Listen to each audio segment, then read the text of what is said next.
Shannon Sharpe says he's temporarily stepping away from ESPN in the wake of a $50 million lawsuit accusing him of rape.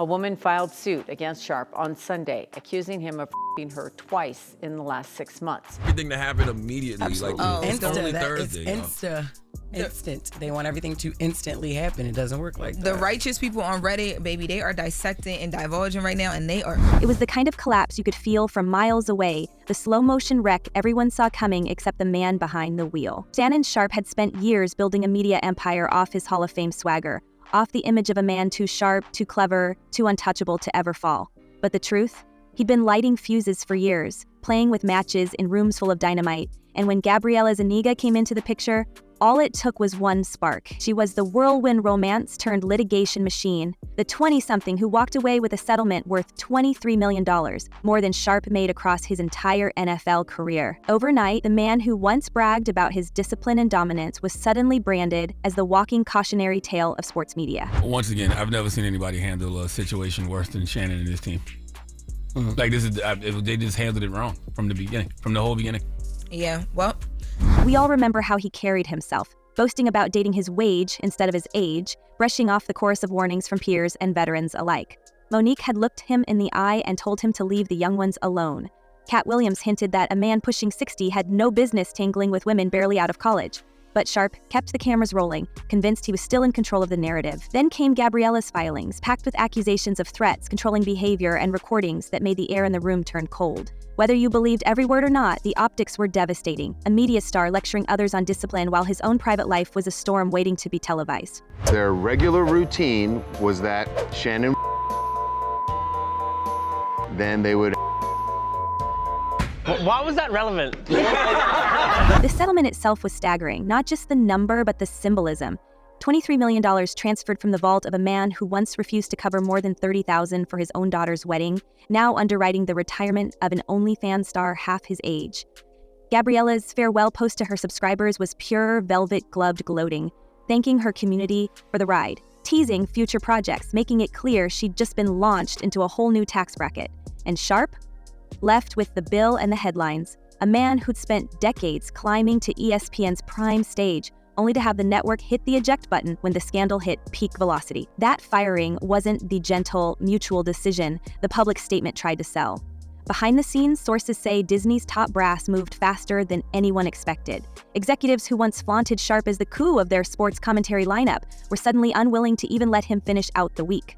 One insider described the atmosphere as cut-the-cord panic. After the settlement news broke, ESPN didn't just want distance. They wanted him gone before Monday morning sports talk could turn his mess into theirs. And for Sharpe, that was the moment the illusion of power cracked. No more prime slot next to Stephen A., no more leverage to push back.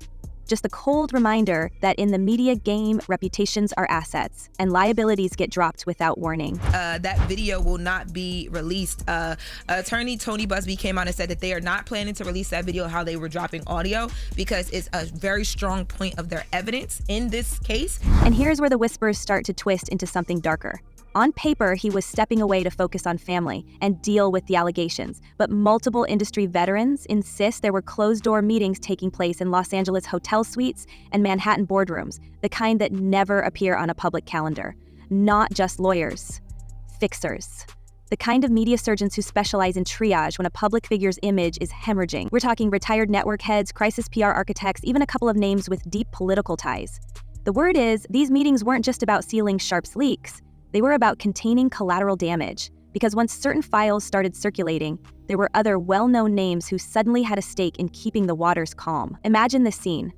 A table strewn with burner phones, non-disclosure drafts, and whispered lists of who absolutely could not be mentioned in court. The public narrative kept it simple. A sports legend fighting for his name. But in those rooms, according to two separate sources, the conversation turned to protecting a handful of entertainment and sports personalities whose own connections to Gabriella's circle might not survive sunlight. And if that's true, then what we've been watching unfold isn't just one man's fall from grace. It's the tip of a much heavier iceberg, the kind built from years of blurred lines between locker rooms, backstages, and boardrooms.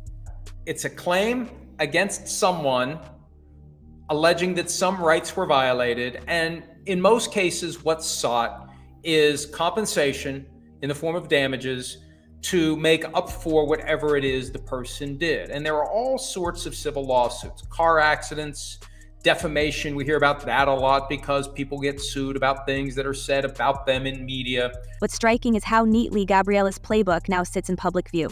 She didn't just walk away with millions, she left a blueprint, and that's what has insiders nervous. If one woman could bring down the biggest tight end in NFL history, turn top-tier media host, how many others are already scrolling through that same manual?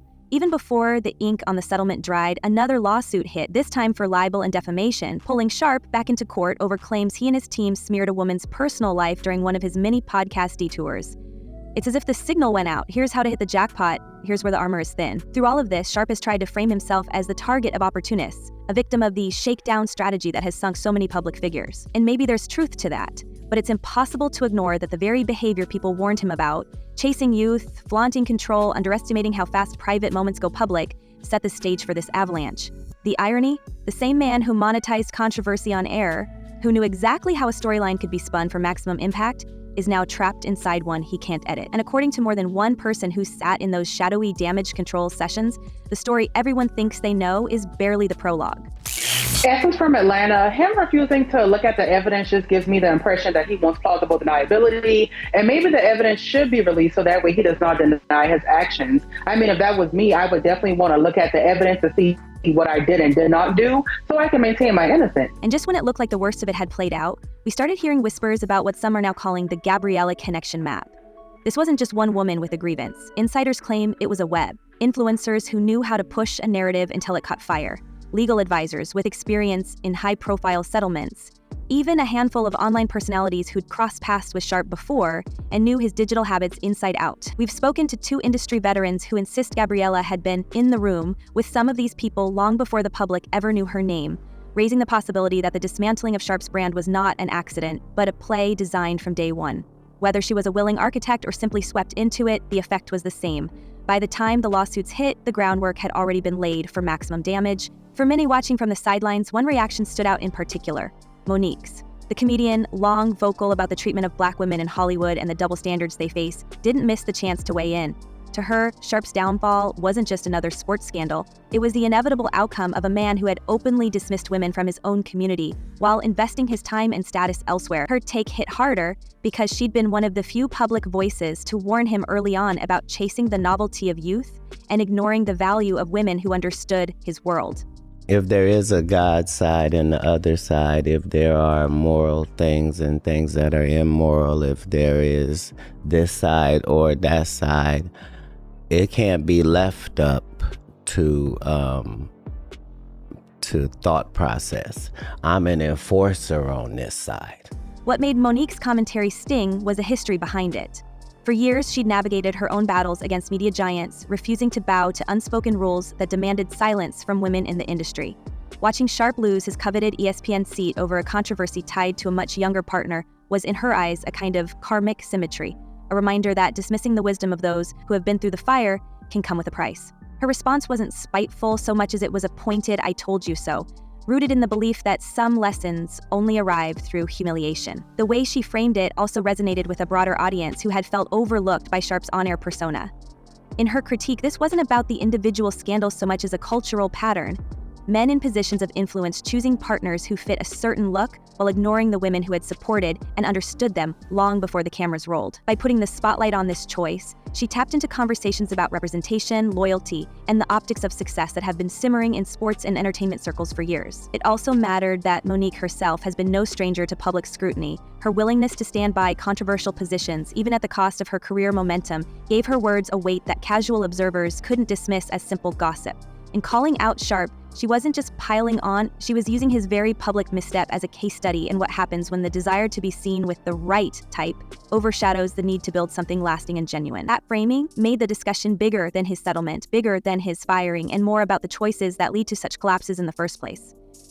But Tony Busby says this is key evidence in our case against Mr. Sharpe, so it will not be coming out. He will not be leaking this.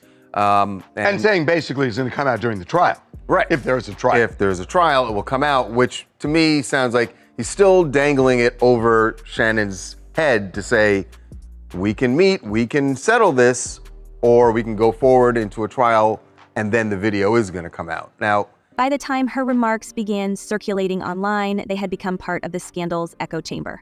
Clips and commentary threads mixed her perspective with footage of Sharpe's past statements about relationships, creating a kind of social media split screen that made it hard for him to reclaim the narrative. For Sharpe, this was another unexpected front in the war over his image, not just fighting accusations in court, but also facing a cultural critique he couldn't deflect with legal filings or podcast monologues. And for Monique, it was an opportunity to turn a single man's misfortune into a larger commentary on values, perception, and the cost of ignoring the voices that might have saved you from yourself. That's when the missing tape theory started creeping into conversation.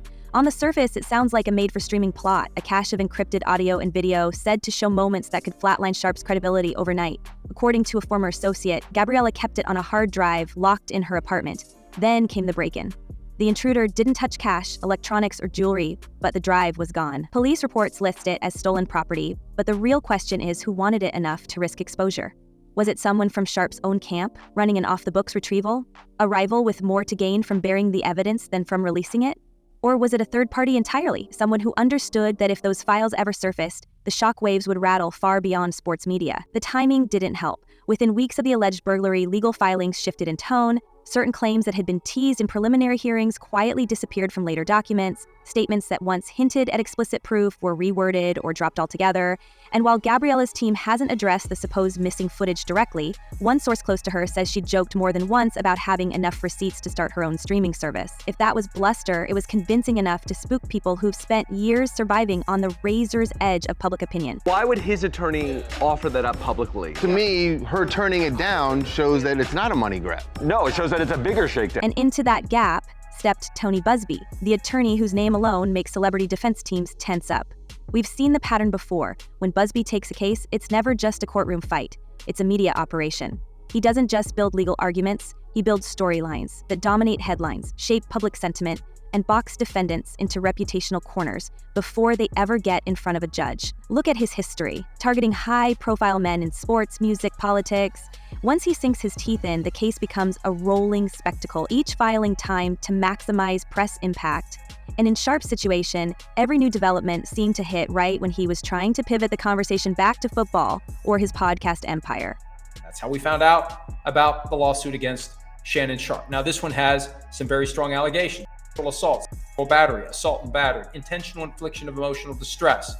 The components obviously give it greater gravity than a car accident or any case based on some sort of negligent slip and fall, something like that, where someone was just being...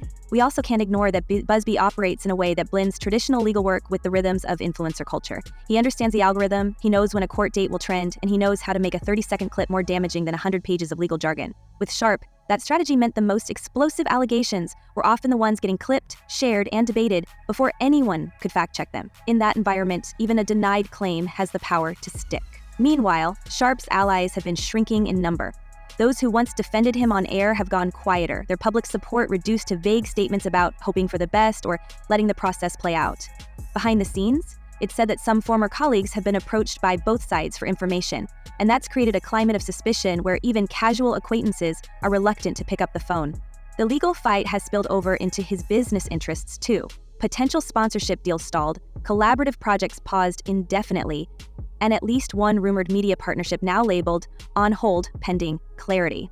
And that the sex was about handcuffs, choking, putting on dog collars.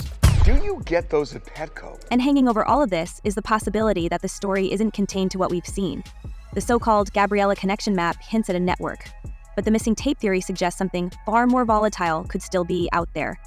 If that footage exists and resurfaces, it could force a reset on everything we think we know about the case and about the people involved on both sides. If it truly vanished in that burglary, then the only people who know what was on it are the ones least likely to ever speak. That's why the debate is starting to split into two camps. On one side, there are those who believe Sharpe is the author of his own downfall, that years of risky behavior, dismissive comments, and high-profile clashes built the perfect conditions for this implosion.